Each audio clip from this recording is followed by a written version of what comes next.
ओम शांति। तो ये हमारा 6th लेसन है बेसिक कोर्स का। आपको बहुत बहुत बधाई हो, आपने राजयोगा के पहले 5 लेसन्स कंप्लीट कर दिए हैं। ये लेसन थोड़ा लंबा है क्योंकि एक सीरीज है, मल्टीपल पार्ट्स है। आप सोच रहे होंगे कि भाई ये सब इतना सारा सुनना, क्या हमें सुनना जरूरी है? तो उसका जवाब है बहुत जरूरी है। ठीक है, उसकी रीजनिंग भी मैं आपको बताती हूँ, जिससे सुनकर आप एक भी रिकॉर्डिंग नहीं छोड़ोगे सुनने का। ठीक है, तो पहले हम आते हैं अपने लेसन 3 पर। ठीक है, थोड़ा रिकैप कर लेते हैं, पीछे जाएंगे हम। वो बेसिक्स कवर कर लिया है, इसलिए बहुत टाइम स्पेंड नहीं करेंगे इसके ऊपर।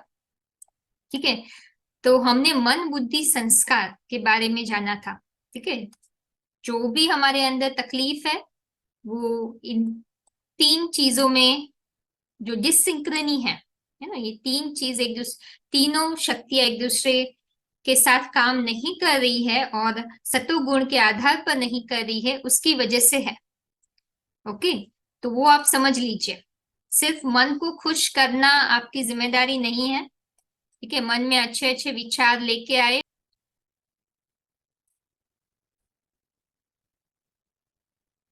लेकिन बुद्धि को और संस्कार को भी मजबूत बनाना बहुत जरूरी है ना। हम बहुत सारी चीज मन को खुश करने के लिए करते रहते हैं। ठीक है, उसमें कुछ चीज हम देहभान के आधार पर करते हैं जो कि गलत है ना, क्योंकि वही मन को ज्यादा बाहर की चीजों से अटैच कर देती है और अपने स्वधर्म से दूर करती है। ठीक है, तो हम ये प्ले लिस्ट में कहीं तो एक बॉडी कॉन्शियसनेस, देहभान ना, जो आत्मा को दुख देने का जड़ कारण है। ठीक है, वो देहभान का संस्कार कहो आप। ठीक है, देहभान की वीकनेस कहो, उसके बारे में हम एक सेशन करेंगे। ठीक है, फिलहाल तो आपको बस ये समझना जरूरी है कि सिर्फ मन में अच्छी अच्छी चीजों को डालने से मन शांत नहीं होगा, क्योंकि मन बुद्धि और संस्कार के साथ जुड़ा हुआ है। ठीक है, वो हमने बेसिक्स बहुत अच्छी तरीके से कवर कर लिया था। ठीक है, बुद्धि निर्णय करती है, संस्कार अच्छे और बुरे कर्मों की जो छाप होती है वो आत्मा में स्टोर करती है। ठीक है, तो ये पिक्चर हमने देखा था, बहुत ही इजी था समझने के लिए। ठीक है, और ये बातें और ये टॉपिक जो है उसको अच्छी तरीके से समझने के लिए बातचीत करना बहुत जरूरी है। ठीक है, अभी मैं आप पे छोड़ती हूँ क्योंकि ये नया है ना उसको, और वो आप कहाँ अटक रहे हो वो समझने के लिए आपसे बात करना बहुत जरूरी है। ठीक है, तो आप चाहे तो कांटेक्ट कर सकते हो, डिस्क्रिप्शन बॉक्स में कांटेक्ट इन्फॉर्मेशन है। आप सरीन लाइट 108 सब्जेक्ट डाल के कांटेक्ट कर सकते हैं। ठीक है, तो यहाँ बिलीफ सिस्टम को हमें जानने की क्यों जरूरत है, उसके ऊपर बात चल रही है। ठीक है, क्योंकि मन में कितना भी अच्छा भर लो, लेकिन बिलीफ सिस्टम और बुद्धि, बिलीफ सिस्टम कहाँ है, बुद्धि में या संस्कार में? संस्कार में। ठीक है, कोई भी चीज बुद्धि निर्णय लेती है कि भाई हाँ ये सही है, यही सही तरीका है, यही सही चीज है। ठीक है, तो वो आपकी एक बिलीफ बन गई, उसके आधार पर आप बाहर से चीजों को लेते हो और समझते हो।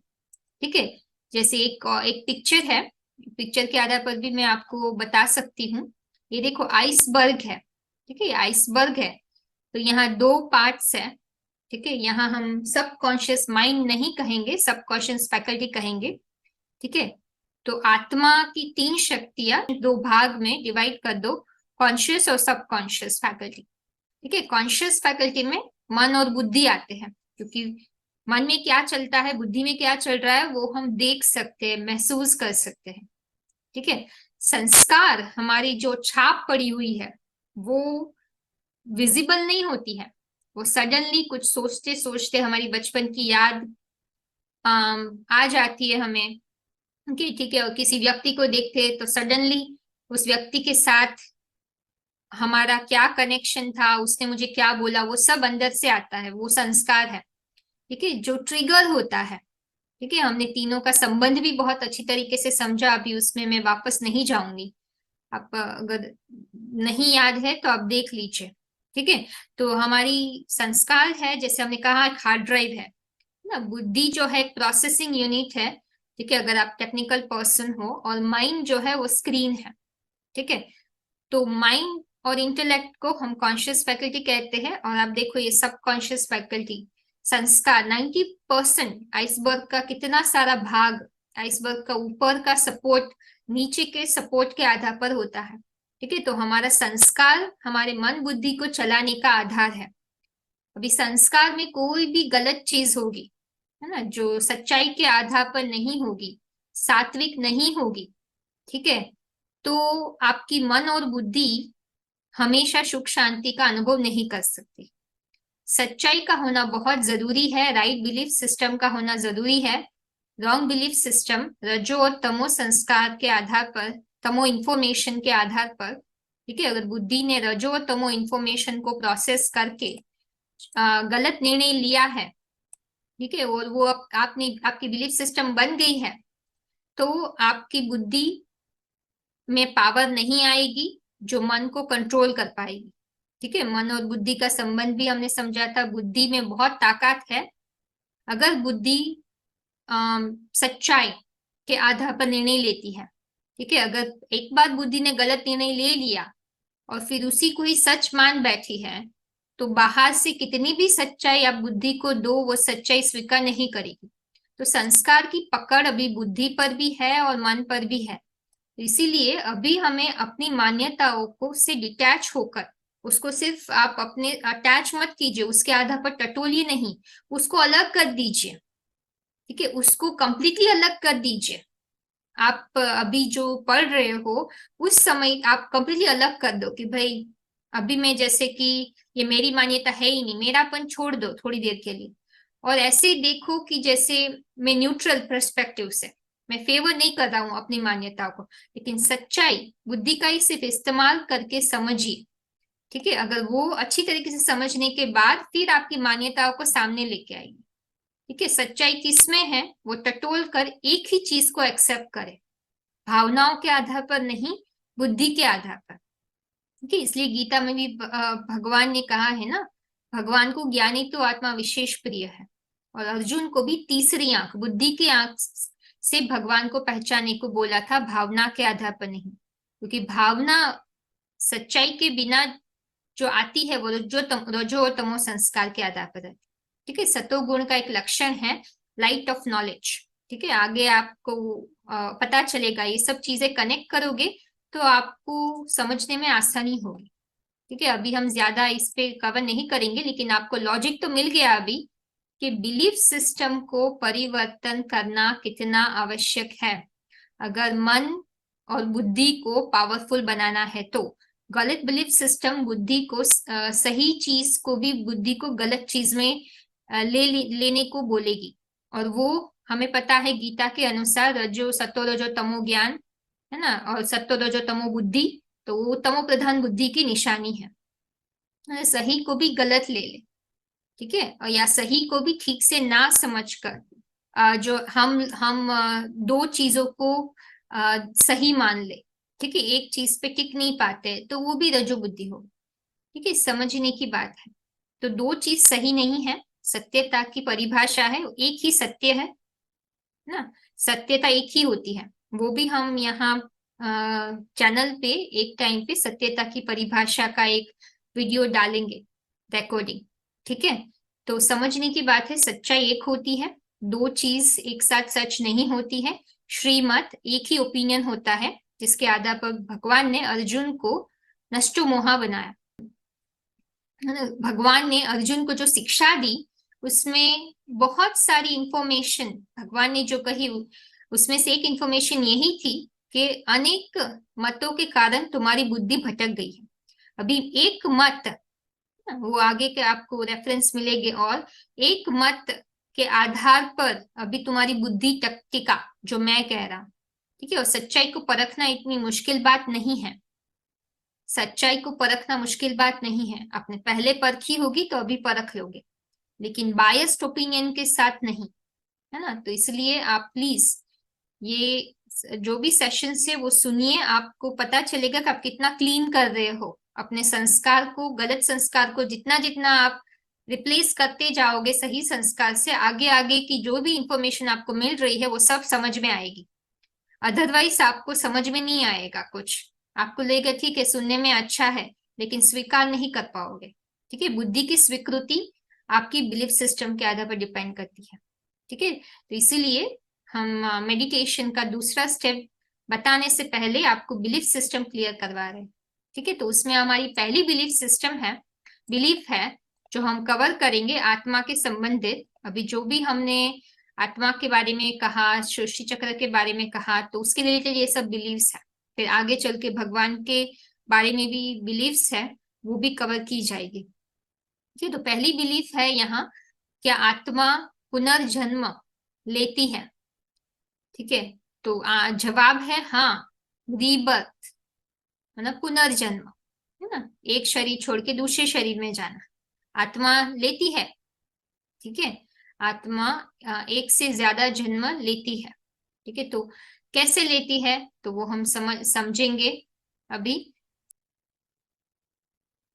तो ये इंटरकनेक्टेड है, रीबर्थ, लॉ ऑफ कर्मा। ठीक है, रीबर्थ समझने के बाद लॉ ऑफ कर्मा आसानी से समझ में आएगा। तो पुनर्जन्म आत्मा लेती है, उसके बहुत सारे प्रूफ्स है। ठीक है, प्रैक्टिकल आप एक्सपीरियंसेस कह सकते हो। ठीक है, प्रैक्टिकल प्रूफ्स बहुत सारे हैं, जैसे उस पे बुक्स भी लिखी गई है, बहुत सारे एक्सपेरिमेंट्स किए गए हैं। ठीक है, जिसके आधार पर ये क्लियर है कि बहुत आत्माओं ने जिन्होंने भी अपने अनुभव बताए, उन्होंने यही कहा कि पुनर्जन्म इज रियल। वो अपने पिछले जन्मों की जानकारी एक्सप्रेस कर रही है, और वो जब वेरीफाई की जाती है तो वो सही निकलती है। ठीक है, ऐसे बहुत सारे केसेस है, एक दो की बात नहीं है, इसलिए इसके ऊपर बुक भी लिखी गई है। अलग अलग देशों से अलग अलग धर्म की आत्माओं ने अपने अनुभव जो बताए हैं उसके रिजल्ट सेम ही है। ठीक है, एक रिजल्ट ये है कि हर एक आत्मा ने अपने आप को मनुष्य शरीर में ही कहा है। दूसरा, जन्म लिया है। ठीक है, ये उनका अगला जन्म है, इसी सृष्टि पर उन्होंने पीछे जन्म लिए हैं। ठीक है, तो वो कंफर्म किया है दो चीज। ठीक है, तो इसके ऊपर जो वीडियोस है वो भी आपको नेक्स्ट इस लाइन में सीरीज में मिल जाएंगे, इसलिए मैं ज्यादा इसके ऊपर बात नहीं करूंगी। ठीक है, और आप लॉजिकल रीजनिंग से जाओगे तो उसमें बहुत ही सिंपल है, फिजिक्स का जो थर्मोडायनेमिक्स का लॉज है उसको आप ध्यान में रखोगे तो आपको पता चलेगा कि आत्मा एक शक्ति है।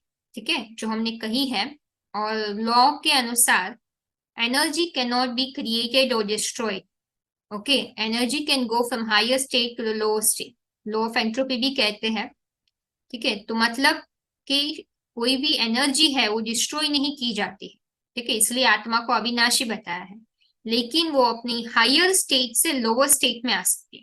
ठीक है, तो यहाँ एक रीजनिंग है ना, अभी आत्मा की हायर स्टेट से लोअर स्टेट किस तरीके से वो बनती है, तो वो पुनर्जन्म ही है।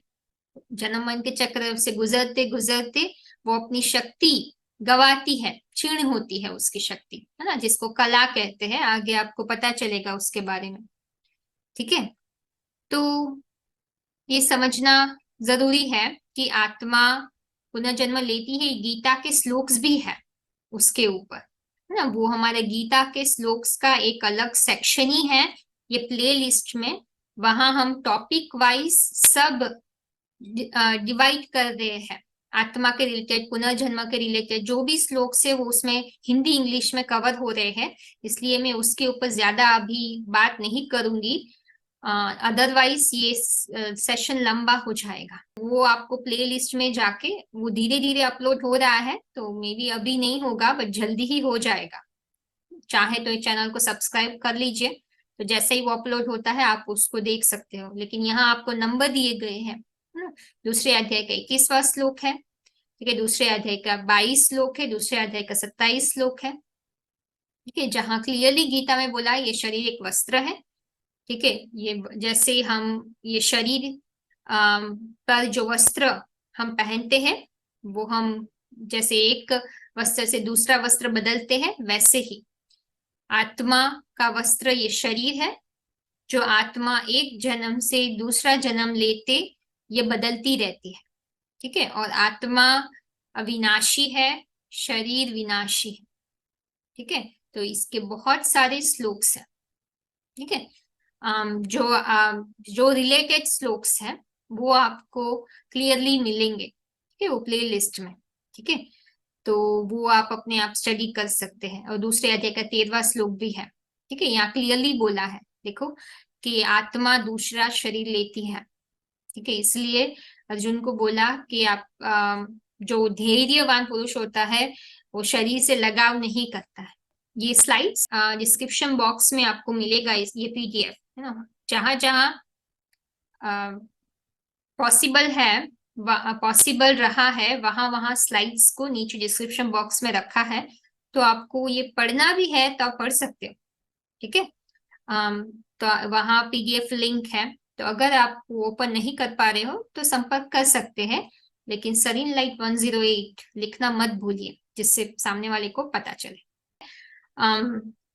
और यह संस्कार के ऊपर हमने ऑलरेडी ये श्लोक ले लिया था कि संस्कार जैसे एक जब भी आत्मा जाती है तो संस्कार लेके ही जाती है, ठीक है। तो इसके आधार पर ही ये संस्कारी है जो पुनर्जन्म का प्रूफ हमें दे रहे हैं कि संस्कार बने हैं ना, मन और बुद्धि का उपयोग करके।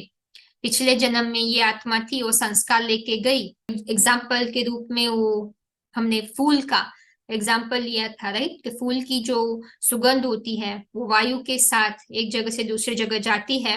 वैसे ही आत्मा ये 3 शक्तियों के द्वारा एक शरीर से तीनों शक्तियों को लेकर एक शरीर से दूसरे शरीर में जाती है, ठीक है। तो उसमें पिछले जन्म का जो भी कर्मों का प्रभाव रहा है वो कहाँ होता है, संस्कार में।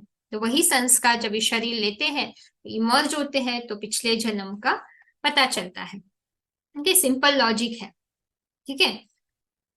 तो देखो, इस्लाम और क्रिश्चियनिटी में रीबर्थ को नहीं मानते हैं, लेकिन स्टडीज के अनुसार तो क्रिश्चियन और मुस्लिम आत्माओं ने भी रीबर्थ के अनुभव वर्णित किए हुए हैं, बुक्स में उनका उल्लेख है, वीडियोस भी है, ठीक है।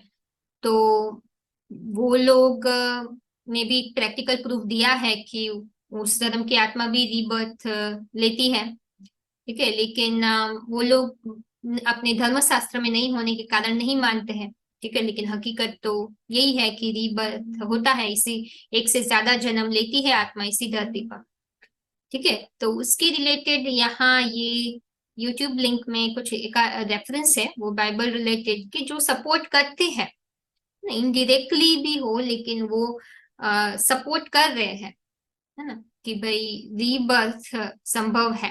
डायरेक्टली नहीं बताया गया है, बट आप ये देखो तो उससे आपको थोड़ा क्लैरिटी मिलेगा, ठीक है, अगर आपको जानना है तो।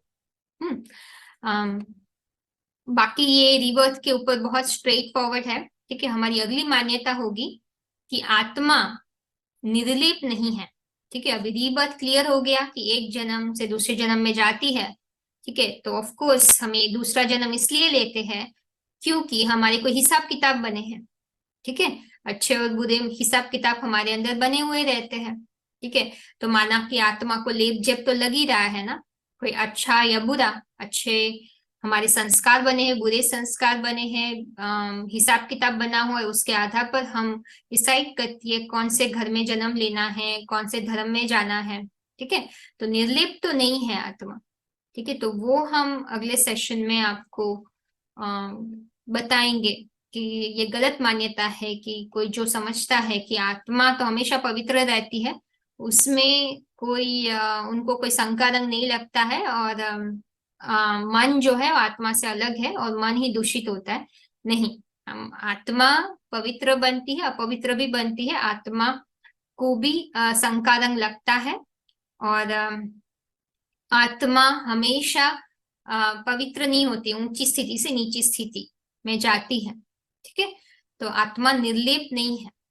ठीक है, हमेशा जो क्लीन नहीं रहती है आत्मा, इम्प्योर से प्योर, प्योर से इम्प्योर बनती है। ठीक है, तो वो हम कवर करेंगे। बेस्ट ऑफ लक अगले सेशन के लिए। ओम शांति। यह दिव्य शिक्षाएं हमें आध्यात्मिक ईश्वरीय विश्वविद्यालय से प्राप्त हो रही है। आध्यात्मिक ईश्वरीय विश्वविद्यालय एक रूहानी घर अथवा रूहानी यूनिवर्सिटी है, एक अनोखा ईश्वरीय परिवार है जिसका लक्ष्य है परमपिता परमात्मा शिव द्वारा दिए जा रहे ईश्वरीय ज्ञान और सहज राजयोग के द्वारा वसुधैव कुटुंबकम की भावना से ओतप्रोत एक नए विश्व की स्थापना करना। यह एक ऐसी पवित्र जगह है जहां अखूट सुख शांति का अनुभव होता है, क्योंकि यहाँ स्वयं भगवान पढ़ा रहे हैं। खुशखबरी यह है, कलयुग जाने वाला है, सतयुग आने वाला है। परमपिता परमात्मा शिव का अवतरण इस धरती पर हो चुका है। वर्तमान में परमपिता परमात्मा शिव अपने मुकर रथ द्वारा, जिनको आदि पुरुष अथवा एडम, आदम, आदिदेव, शंकर, आदिनाथ के नाम से अलग अलग धर्मों में जाना जाता है, उनमें प्रवेश करके स्वयं प्रत्यक्ष रूप में राज विद्या, राजयोग का, श्रीमद् भगवद गीता का उत्तम ज्ञान दे रहे हैं। ये हमारा आपको हार्दिक निमंत्रण है कि आप थोड़ा समय निकालकर आध्यात्मिक कोर्स के माध्यम से परमपिता परमात्मा को पहचान कर अपना श्रेष्ठ भाग्य बनाएं और निरंतर सुख शांति का अनुभव करें। ओम शांति।